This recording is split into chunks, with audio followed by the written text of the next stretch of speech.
Hello guys, welcome back to garden of GS. पिछले video में थोड़ा सा कुछ एरर आ गई थी, जिस वजह से ये 9 क्वेश्चन अभी रह गए हैं, कुछ क्वेश्चन रह गए हैं, तो इनको हम आगे की वीडियो में कंटिन्यू कर रहे हैं। राज्यसभा की विधायी शक्तियों के संदर्भ में कौन से कथन सही हैं? अनुच्छेद 173 के अनुसार राज्य विधानमंडल को आहूत या उसका सत्रावसान कर सकता है कौन? राज्यपाल, तथा राज्यसभा विधानसभा को विघटित कर सकता है। तो ये जो दिया हुआ है, ये अनुच्छेद 174 में दिया है, ना कि 173 में। और 173 में उनकी निर्भरताएं दी हुई हैं कि किन किन से सदस्यता खत्म हो सकती है, तो ये गलत हो गया। राज्य विधानसभा परिषद के 1/6 सदस्यों को साहित्य, विज्ञान, कला, सहकारी आंदोलन और समाज सेवा में विशेष ज्ञान रखने वाले मनोनीत कर सकते हैं, ठीक है। ये यदि उनके अनुसार धन विधेयक का व्यय अत्यधिक है तो वह विधेयक को राज्य विधानमंडल के लिए पुनर्विचार के लिए, ना, धन विधेयक कभी भी पुनर्विचार के लिए नहीं भेजा जाता है, या तो हाँ करते हैं या उसको ना कर देते हैं, लेकिन पुनर्विचार नहीं होता है उस पर। वह निर्वाचन आयोग से परामर्श कर राज्य विधानमंडल के सदस्यों की निर्भरता के प्रश्न पर निर्णय लेता है, ये ठीक है। तो इसका ऑप्शन क्या हो जाएगा? 2 और 4 मैच करना है। अनुच्छेद 371A, ये विशेष राज्य से संबंधित जो है विशेष प्रावधान की बात हो रही है इन सब में। तो इसमें 371A क्या दिया है? नागालैंड। 371B असम। नहीं, इसको आप ऐसे डायरेक्ट मैच ही करते हैं। जो 371 है वो दिया हुआ है महाराष्ट्र और गुजरात, ठीक है। ए है वो नागालैंड का है, ठीक है। बी असम का है, सी मणिपुर का है, और डी और ई ये आंध्र प्रदेश और तेलंगाना के हैं, तो ये ठीक है। तो ये चारों ही ऑप्शन ठीक हो जाएंगे इसके फिर। तो मुख्यमंत्री द्वारा ली जाने वाली गोपनीयता की शपथ के संदर्भ में कौन सा कथन शामिल है? भारत के संविधान के प्रति सच्ची श्रद्धा और निष्ठा रखना। ऑब्वियस सा रहेगा, ये तो रहेगा ही ना। मंत्री के रूप में विचाराधीन किसी भी मामले को प्रत्यक्ष या अप्रत्यक्ष रूप से संप्रेषित या प्रकट न करना। एक मिनट, इसमें ठीक है, ये कूट वाले हैं ऑप्शन। देखिए, सामान्यतः जो है वो संविधान के प्रति सच्ची निष्ठा की तो बात करेंगे ही करेंगे, है ना। भारतीय संविधान की सच्ची निष्ठा रखो, ठीक है। मंत्री के रूप में विचाराधीन किसी भी मामले को प्रत्यक्ष या अप्रत्यक्ष रूप से संप्रेषित या प्रकट न करना, ये भी रहेगा ही कि गोपनीयता की शपथ तो यही हुई ही। भारत की संप्रभुता और अखंडता को अक्षुण्ण रखना, ठीक है। अपने कर्तव्यों का निष्ठापूर्ण और कर्तव्य निष्ठा से निर्वहन करना, ये भी रहेगा। ये सारी ही चीज़ें रहेंगी। तो ऑप्शन क्या हो जाएगा इसका? ऑल होना चाहिए, उपर्युक्त सभी, ठीक है। सूची ही इनका मैच करना है। अनुच्छेद 163 मंत्रियों के सदन की कार्यवाहियों में बोलने या भाग लेने का अधिकार, ठीक है। इसको ऐसे मिलान करना, ठीक है। यह है अनुच्छेद 163 में राज्यपाल सहायता सलाह देता है, ना कि मंत्रियों के सदन की। अब देखिए आप, ऑप्शन 3 एक ऑप्शन हट गया आपका, ठीक है। फिर है अनुच्छेद 164, ये मंत्रियों की नियुक्ति एवं उत्तरदायित्व होता है, ठीक है। अब B4 दो ऑप्शन बचे आपके पास। 167 अनुच्छेद जो है वो क्या कहता है? मुख्यमंत्री के कर्तव्य, तो ये भी हो गया।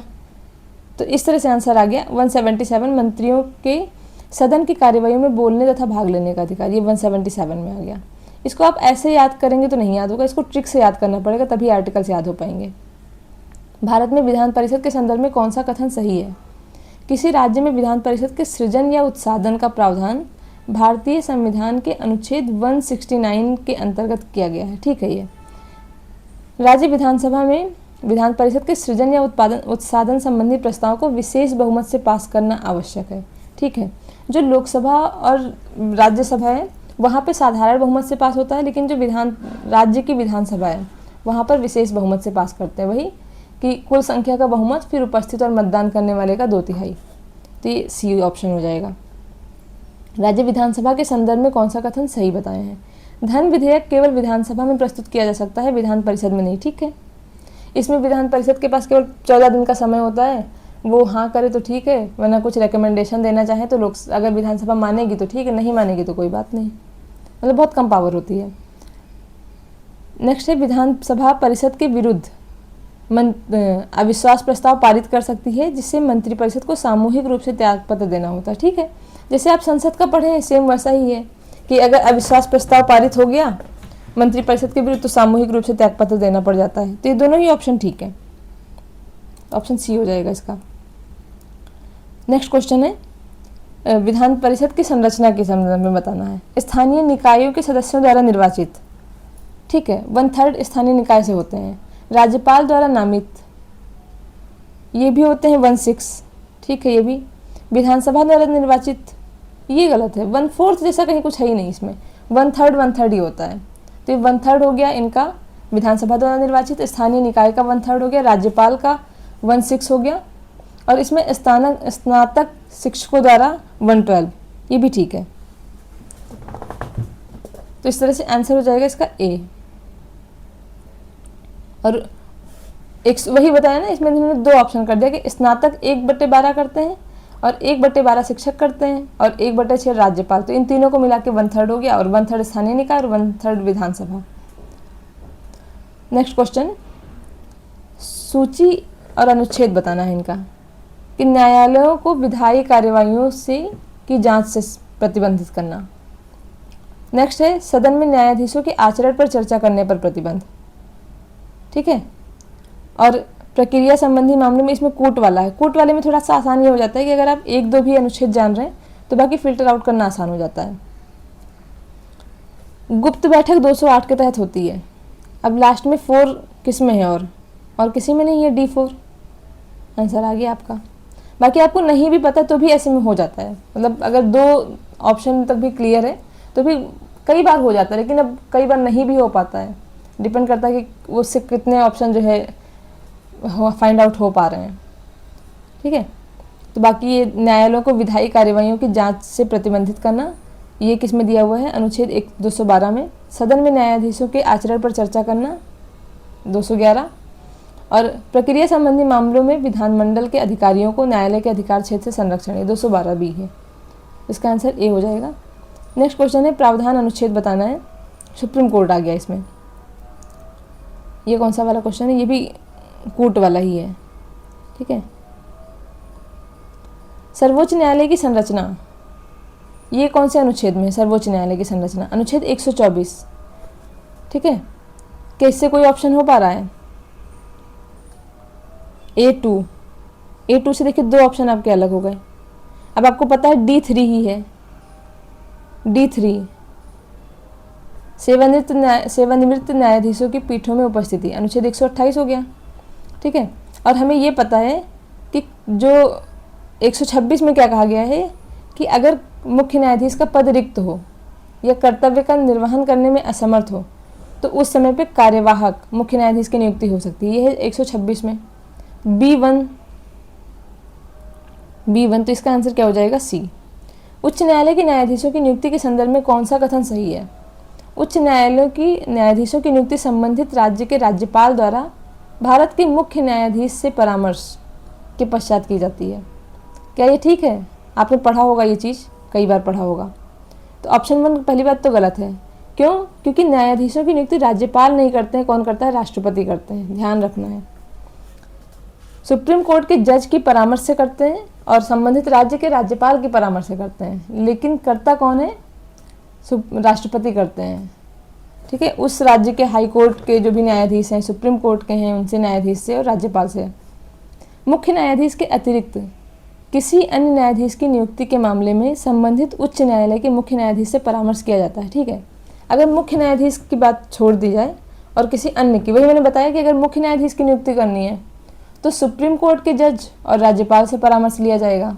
अगर किसी अन्य न्यायाधीश की नियुक्ति करना है तो उच्च न्यायालय के मुख्य न्यायाधीश से परामर्श किया जाना आवश्यक है, और राज्यपाल से भी। उच्च न्यायालय के न्यायाधीशों की नियुक्ति हेतु कॉलेजियम में भारत के मुख्य न्यायाधीश तथा सर्वोच्च न्यायालय के 2 वरिष्ठतम न्यायाधीश शामिल हैं, ठीक है। ये कि इसमें 2 सीनियर जज होते हैं। हाईकोर्ट की जब भी नियुक्ति होती है तो इसमें कॉलेजियम में भारत के मुख्य न्यायाधीश के अलावा 2 और सीनियर जज होते हैं, ठीक है। तो इसका आंसर कौन सा हो जाएगा, C। फर्स्ट गलत है, बाकी 2 सही हैं। उच्च न्यायालय के न्यायाधीश को हटाने की प्रक्रिया सर्वोच्च न्यायालय के न्यायाधीश को हटाने की प्रक्रिया के समान है, ठीक है। ये ऑप्शन तो आपका सही है, क्योंकि उसमें हटाने की प्रक्रिया ऐसा कुछ नहीं दी है, बस यही दिया हुआ है कि जो प्रक्रिया सुप्रीम कोर्ट की है वही हाई कोर्ट की भी है। संविधान का अनुच्छेद 217 यह निर्धारित करता है कि उच्च न्यायालय के न्यायाधीशों को राष्ट्रपति द्वारा अनुच्छेद 124(4) में दी गई प्रक्रिया से उसके पद से हटाया जाएगा। ठीक है, वही बात कि उसी प्रक्रिया से हटाया जाएगा। किस प्रक्रिया से? जिस प्रक्रिया से हाई कोर्ट के जज को हटाया जाता है। ठीक है, तो ऑप्शन डी हो गया। ये व्याख्या भी कर रहा है। कथन है भारत के संविधान के किसी भी अनुच्छेद में न्यायिक समीक्षा शब्द का स्पष्ट रूप से प्रयोग नहीं किया गया है। बताएं आप लोग, सोचिए थोड़ा सा।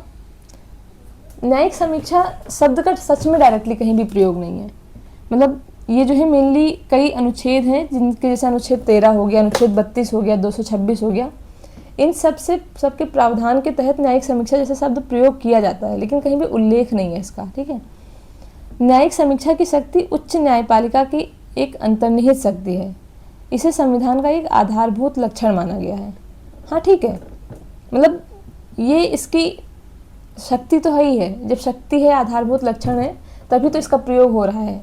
लेकिन ऐसा नहीं है कि इस वजह से इसका प्रयोग नहीं किया गया है। इस वजह से कथन तो दोनों सही हैं, लेकिन व्याख्या नहीं कर रहा है। नेक्स्ट क्वेश्चन, न्यायिक सक्रियता के सिद्धांत के संदर्भ में कौन सा कथन सही है? यह न्यायपालिका में उन निर्णयों के माध्यम से व्यक्तिगत अधिकारों की रक्षा करने या उनका विस्तार करने की प्रथा है जो स्थापित मामलों से अलग होती है। ठीक है, न्यायिक सक्रियता का मतलब क्या हो गया कि एक जो अभी तक अधिकार दिए गए हैं उन सबसे अलग जो भी प्रथाएं हैं उनसे अलग न्यायपालिका की शक्ति है। ठीक है, यह जनहित याचिका की अवधारणा के निकटता से संबंधित है। ये भी ठीक है, आप इसको डिनाई नहीं कर सकते कि जनहित याचिका से इसका संबंध नहीं है। इसका तात्पर्य है कि न्यायपालिका को विधायिका और कार्यपालिका शाखाओं के प्रति सम्मानपूर्वक संयम रखना चाहिए ताकि उनके कार्य स्पष्ट रूप से असंवैधानिक ना हो। न्यायिक सक्रियता जो है वो यही तो करती नहीं है।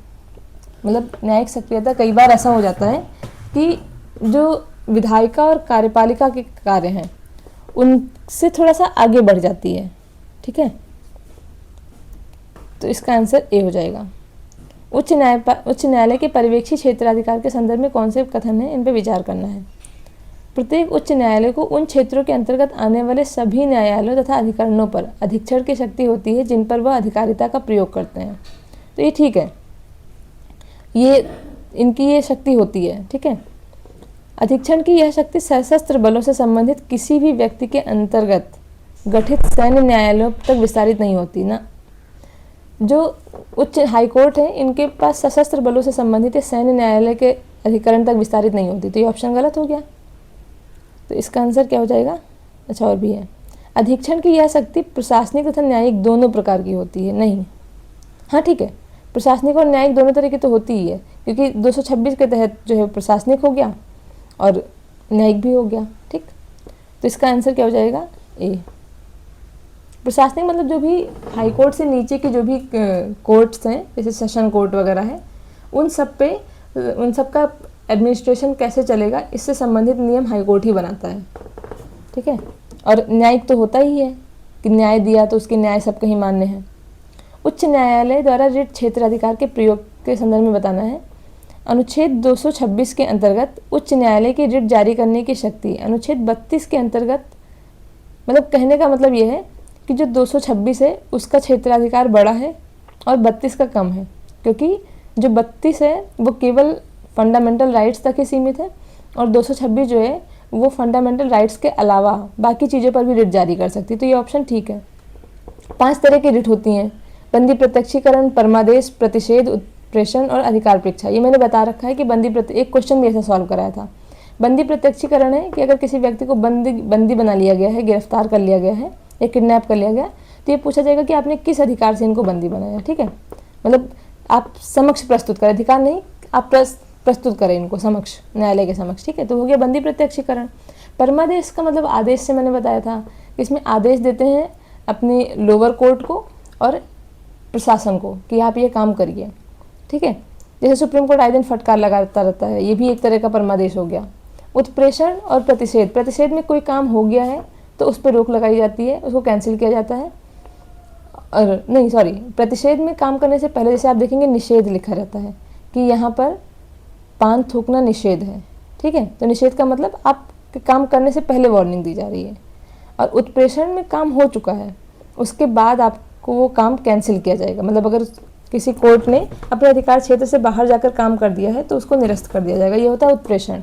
अधिकार परीक्षा होता है कि मान लीजिए किसी व्यक्ति को कोई नौकरी मिली तो आपको लग रहा है कि ये इलीगल है, तो इसका मतलब है कि वो वहाँ पर नहीं होना चाहिए था उस पद पर, तो उसकी जगह किसी और का अधिकार था। तो इसीलिए अधिकार परीक्षा होता है कि आप किस अधिकार से इनको नियुक्त किए हैं। ठीक है, आई होप क्लियर हो गया होगा। तो उच्च न्यायालय संघ सरकार के विरुद्ध रिट केवल तभी जारी कर सकता है जब संघ सरकार का मुख्यालय उसकी क्षेत्राधिकार के अंतर्गत स्थित है। नहीं, ये स्टेटमेंट नहीं सही है। इसमें हाई कोर्ट का इस तरह का केस होता नहीं है मोस्टली। ठीक है, मतलब ये मेनली होता है कि जब तभी रिट जारी कर सकता है जब वाद हेतु जो है पूर्णतः या आंशिक रूप से उसकी अधिकारिता के अंतर्गत उत्पन्न हुआ हो, न कि संघ सरकार के स्थान के आधार पर। ठीक है, तो आंसर ए हो जाएगा। राज्य में जिला न्यायाधीशों के संदर्भ में बताना है। जिला न्यायाधीशों की नियुक्ति, पदस्थापन तथा पदोन्नति राज्यपाल द्वारा की जाती है। तो ये ठीक है, मतलब इनकी नियुक्ति कौन करता है? राज्यपाल करते हैं, लेकिन हाई कोर्ट के परामर्श से करते हैं। ठीक है, ऐसी नियुक्तियों के पूर्व राज्यपाल संबंधित राज्य के उच्च न्यायालय से परामर्श करता है। ठीक है, वही बताया मैंने जो कि परामर्श करता है तभी करता है। उच्च न्यायालय के साथ विवाद की स्थिति में राज्यपाल के निर्णय को निरस्त करने का अंतिम अधिकार भारत के राष्ट्रपति के पास होता है। नहीं, इसमें भारत के राष्ट्रपति का कोई जिक्र ही नहीं है, मतलब भारत के राष्ट्रपति का ऐसा कुछ भी नहीं है इंटरफेयर इसमें मेनली राज्यपाल और हाई कोर्ट देखते हैं। और जिला न्यायाधीश के रूप में अगर किसी को नियुक्त करना चाहिए, बोला ना जिला न्यायाधीश, तो जिला न्यायाधीश के रूप में तभी नियुक्त हो सकता है कोई व्यक्ति जब वो कम से कम 7 साल तक अधिवक्ता रहा हो, वकील रहा हो, और उच्च न्यायालय ने उसकी रिकमेंडेशन दी हो, और वो किसी भी संघ या राज्य की सेवा में नहीं है उस टाइम पे। ठीक है, तभी। और इनका अनुच्छेद क्या है? 233। इस तरह से ऑप्शन हो जाएगा ए। नेक्स्ट क्वेश्चन, मानक न्यायिक संरचना में जिला स्तर पर सर्वोच्च न्यायिक प्राधिकरण निम्न में से कौन सा है? मुंसिफ न्यायालय, अधीनस्थ न्यायालय, मुख्य न्यायिक मजिस्ट्रेट या जिला एवं सत्र न्यायालय? तो जो सर्वोच्च है वो है जिला एवं सत्र न्यायालय, जिसको डिस्ट्रिक्ट एवं सेशन कोर्ट बोलते हैं। ये हाई कोर्ट के बाद होता है। और जिला एवं सत्र न्यायालय में देखिएगा, ये जो डिस्ट्रिक्ट और सेशन कोर्ट दो अलग अलग लिखे हुए हैं, क्योंकि जो डिस्ट्रिक्ट कोर्ट है वो सिविल मामलों को देखता है, और सत्र न्यायाधीश जो है वो ये मतलब सेशन कोर्ट वो जो देखता है वो क्रिमिनल मामलों को देखता है। मतलब है एक ही व्यक्ति, लेकिन जब वो सिविल मामले देख रहा होता है डिस्ट्रिक्ट कोर्ट में तो उसको जिला न्यायाधीश बोलते हैं, और जब सेशन कोर्ट में वो जाकर के क्रिमिनल मैटर देख रहा होता है तो उसको सत्र न्यायाधीश बोलते हैं। ठीक है, भारत में लोक अदालतों के संदर्भ में कौन सा कथन सही है? लोक अदालतें उन्हें सिविल न्यायालय का दर्जा प्रदान किया गया है तथा उनके निर्णय अंतिम एवं बाध्यकारी माने जाते हैं। बताना है आपको, क्या ये सही है? तो ये ठीक है। जो लोक अदालत है उनके मामले क्रिमिनल मामले नहीं देखती है, वो सिविल मामले देखती है। जैसे कि कहीं जुर्माना लग गया किसी चीज़ पे, किसी की ज़मीन का कब्जा कर लिया, उस पर हो गया लोक अदालत। या मान लीजिए कोई एक्सीडेंट हुआ था जिसमें बहुत दिन से जो है उसका मुआवजा नहीं मिल रहा था, या किसी बीमा कंपनी कोई मुआवजा नहीं दे रही थी, तो ये सब मामले लोक अदालत देखती है। मतलब पैसों से रिलेटेड मामले, क्रिमिनल नहीं, मर्डर वर्डर के मामले नहीं। और इनके जो भी डिसीजन होते हैं वो अंतिम एवं बाध्यकारी होते हैं, तो ये ठीक है। लोक अदालतों की स्थापना एवं कार्यप्रणाली विधिक सेवा प्राधिकरण अधिनियम 1987 द्वारा विनियमित की गई है, ये ठीक है।